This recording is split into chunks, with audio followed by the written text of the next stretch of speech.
I think like I've said a bunch. We've been around a lot and we're good friends. So I don't think it's anything crazy. Yeah, I mean, it's part of football, part of competition. That's why we're both here. We both want to play, both want to win. And we have a great relationship outside of football and inside of football.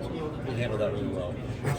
I like the Hunger Games. That was a great reference. I'm a Hunger Games fan. I watch all the movies this summer. You know how it goes. Yeah, but you know what happens at the end of that, though. I mean, so one of you can end up, being a tribute that's not around anymore, right? Oh, well, I don't know. Maybe you will, maybe you won't. But I mean, right? I mean, there's an end game to this. There was a movie where there was 2 winners, right? This is true, yeah. What's your sense of who's leading this thing going into fall camp?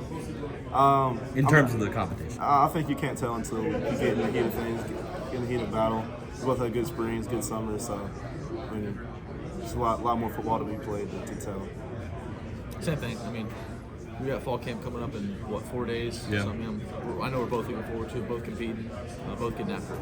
Has Coach given you any indication as to how long this thing is going to go? Because obviously you don't want to go right to the day before the first game before you decide. You want at least a week or so with your guy running the first offense. Has he given you an indication as to when he's going to make a decision or how long it's going to take? I couldn't say anything to that. I don't really know. Yeah. I think we're just, we're both being the best we can be. You guys are pros. This is good. Let's figure this out. Obviously, we're asking you guys a lot, but do you get tired of the quarterback asking questions, or just accepting it as part of your experience? You can be honest. I think it's both, of course. I mean, it's part of it. It's a part of it, but of course we don't want to hear it forever. But it's a part of where we are and what we're doing right now. And like I said, we're both being the best we can be every single day. Yeah. Say the same thing. It's important to learn from every season that you're in. We'll never be in this exact situation again. So it's important to just learn from it, take every lesson, and just try to come out stronger. We often talk to quarterbacks that are battling like you guys are. They usually talk about how they keep each other uplifted. How much do you guys critique each other? And do you ever, in the back of your mind, human nature set on and say, you know what, he needs to work on that, but I'm not going to tell him because I want to win the job. Human nature is there, man. Yeah, I think, like I said before, the most important thing is winning a championship, and that's our goal. And so I think we want the best for the team. But how much do you guys critique each other? If you're Max, you're watching him do something, and you know what, your toes pointed the wrong way or something like that. How much do you guys feel comfortable I doing wouldn't that? say it's more critiquing. I think we ask questions to each other about what we're doing. I don't think it's more coming after each other. I think it's more, what do you think about this, about what I'm doing? And then we have answers for each other. So it's not like we're critiquing each other, coming after each other, but it's more helping each other after asking, what do you think we could have done about certain things? That's an interesting kind of relationship to have, to get to a point where you have to have total trust and faith in one another, that you are being honest with each other. How long did that take with you guys? I would say there's like, as far as in the building, we probably, aside from the coaches, we probably understand the offense. I mean, Jacoby and other quarterbacks, but like we're getting a lot of the reps, and so we understand it like at a level that not a lot of people understand it. So like we see it at a perspective that nobody else really gets to see it at, and so like we see things, we're able to talk about things that is unique, and so and that only us who understand. So I think that's pretty cool. We kind of bounce I'm going to ask you guys a two-part question for each of you. First, Max, you're scouting him. What are 2 things you absolutely cannot let him do? Or you got to try to take away? I mean, I don't want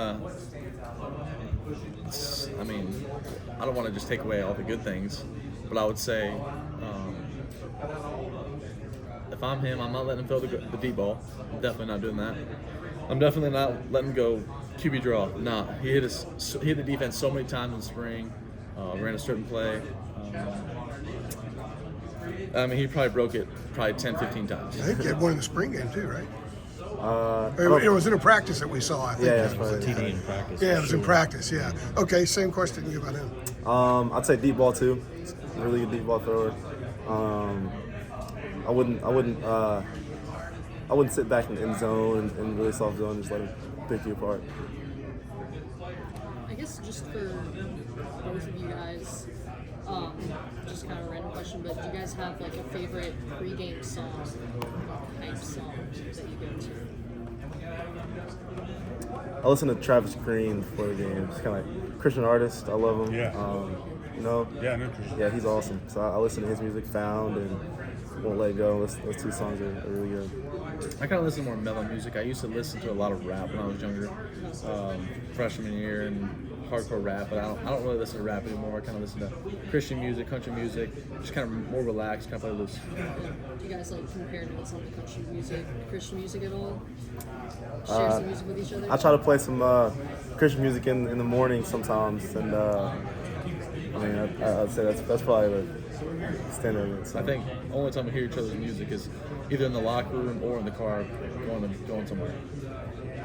Connor, how would you rate Kamon's drip performance? 10 out of 10, 100%. He has everything calculated out. He got the chain, got it unbuttoned the perfect amount. Got the striped suit, fits perfectly. The shades. You know the where whole the shades 9 yards. came from? I did not know where the shades came Amazon. from. Amazon. Wow. Right? I wouldn't expect You never that. know, right? You never know. So how does it compare to yours today? Well, we actually so my dad is a custom clothing tailor. He made both of our suits, and custom made both of them. So I think both of ours are different, but they're really good in their own way. Thank you. In Charlotte, we paid a lot of attention to Chris Leak and Tim Tebow when they were playing on the same team. Really, you could see some togetherness, though, right? So they allowed them to have packages within each other. Chris pretty much started the season. Tim ended up finishing the season. Would you guys appreciate a system like that, or would that during a season against teams like Florida State that are tough, would that throw your mindset a little bit? I think I trust the coach's plan. They've been doing this for a while, and they know what's best for the team. That's a good question. I think that the most important thing is winning the game, and being able to play under any circumstances is important. I think best answer is trust the coaches. Sure. Your dad made both of those suits? He made me and Cayman too. Oh, okay. Yeah. Okay. All right. That's interesting. That's what he does? That's what he does. Okay. Doing it for forever, 20, 30 years. And Max, where'd you get So I got no drip. No, I'm kidding. No, you look great. You look It's good. good. It's solid. I'm kidding. I just got up Men's Warehouse. You know, some of Mac's best teams had used two quarterbacks. If you go back to when he was here at Carolina the first time, the last two teams he had, top 10 teams, they used two quarterbacks.